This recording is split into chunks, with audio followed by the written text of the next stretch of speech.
Hello friend. दोस्तों, वर्तमान में संपत्ति दो पक्षों में विवाद का सबसे बड़ा कारण है।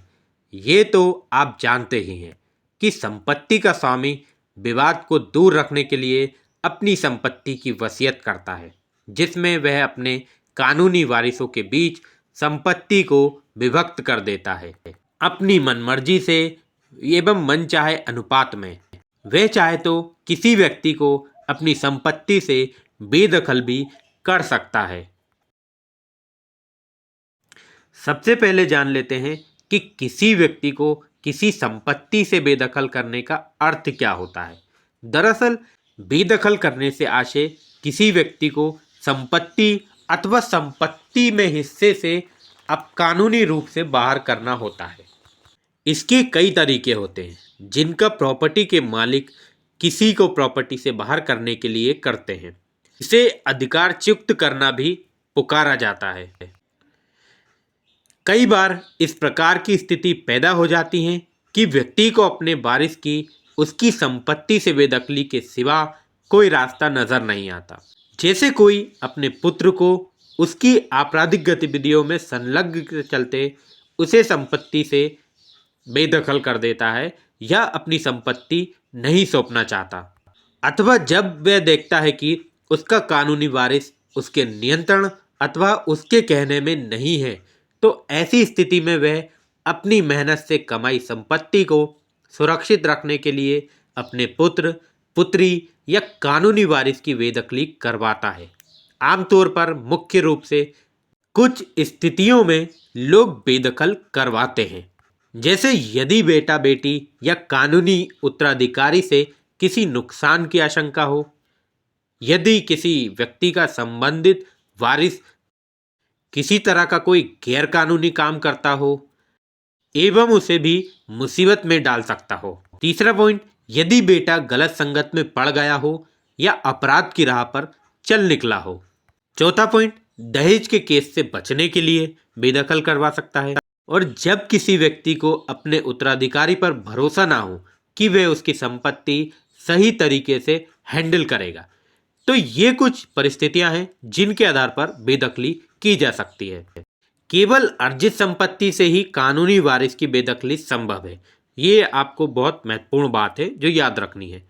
अब हम आपको संपत्ति से बेदखली के बारे में एक महत्वपूर्ण पहलू बताता हैं कि यह पहलू है कि आप अपनी पैतृक संपत्ति से अपने कानूनी वारिस अथवा बेटे को बेदखल नहीं कर सकते हैं।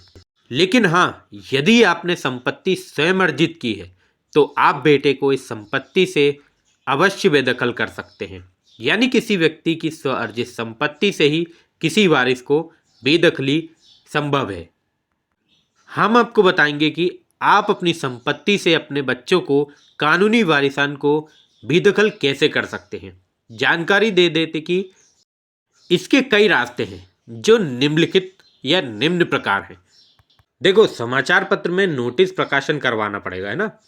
तो यदि आपने किसी उत्तराधिकारी को अपनी संपत्ति से बेदखल करने का एक पुराना तरीका है, संपत्ति का मालिक एक वकील के जरिए समाचार पत्र में एक लिखित नोटिस लिखवाता है। इस नोटिस में लिखा जाता है कि नोटिस देने वाला व्यक्ति संबंधित व्यक्ति को अपनी किसी भी चल अचल संपत्ति से बेदखल करता है। इसके बाद संबंधित व्यक्ति का उससे किसी भी प्रकार का संबंध नहीं रहेगा। यदि वे कोई अनुबंध करता है तो इसके लिए नोटिस देने वाला जिम्मेदार नहीं होगा। संबंधित व्यक्ति को भी इस संबंध में नोटिस भेजा जा सकता है। इस तरह का एक फॉर्मेट होगा जो जाहिर सूचना मतलब कि पेपर प्रकाशन में आपको समाचार पत्र में छपवाना होगा। दूसरा माध्यम है वसीयत के माध्यम से। यदि आप अपनी कमाई संपत्ति से अपने पुत्र पुत्री या किसी कानूनी वारिस को अपनी प्रॉपर्टी से सदैव के लिए बेदखल करना चाहते हैं, तो इसके लिए आपको एक रजिस्टर्ड वसीयत बनवानी होगी। इसमें आपको स्पष्ट करना होगा कि कुल कितने लोग आपकी प्रॉपर्टी के कानूनी उत्तराधिकारी होंगे, किस किस को आप अपनी संपत्ति या प्रॉपर्टी से बेदखल कर रहे हैं आदि। तीसरा पॉइंट है कोर्ट में केस करके। यदि बेदखल करने की प्रक्रिया के बावजूद कोई वारिस प्रॉपर्टी से आउट होने को तैयार नहीं होता तो उसके खिलाफ सिविल कोर्ट में केस कर उसे संपत्ति से बाहर किया जा सकता है। यदि माता पिता की उम्र 60 वर्ष से अधिक है तो वे डिप्टी कमिश्नर अथवा डीएम अथवा सब डिविजनल मजिस्ट्रेट को इस संबंध में आवेदन कर सकते हैं, अथवा यदि वे चाहे तो maintenance and welfare of parents and senior citizen act 2007 के अनुसार ट्रिब्यूनल में केस दर्ज करा सकते हैं। आमतौर पर इसके लिए 21 दिन का समय लगता है। इस प्रकार कोई समझदार व्यक्ति अपने किसी भी कानूनी वारिस अथवा पुत्र पुत्री को संपत्ति से बाहर करने के लिए वीडियो में बताए तरीकों के माध्यम से किसी भी तरीके को आजमा सकते हैं। वे कितनी संपत्ति का मालिक है उस पर भी उसके द्वारा अपनाए जाने वाला तरीका निर्भर करता है। व्यक्ति की संपत्ति से बेदखली को समाप्त भी किया जा सकता है। ये एक महत्वपूर्ण क्वेश्चन है। जिस प्रकार कोई व्यक्ति अपने किसी कानूनी वारिस को संपत्ति से बेदखल कर सकता है, उसी प्रकार संबंधित व्यक्ति की बेदखली भी समाप्त की जा सकती है। इसके लिए भी उसे अखबार में एक लिखित नोटिस देने की आवश्यकता पड़ेगी। इसके अतिरिक्त वह वसीयत बदलकर भी संबंधित कानूनी वारिस को पुनः अपनी संपत्ति में हिस्सेदार बना सकता है।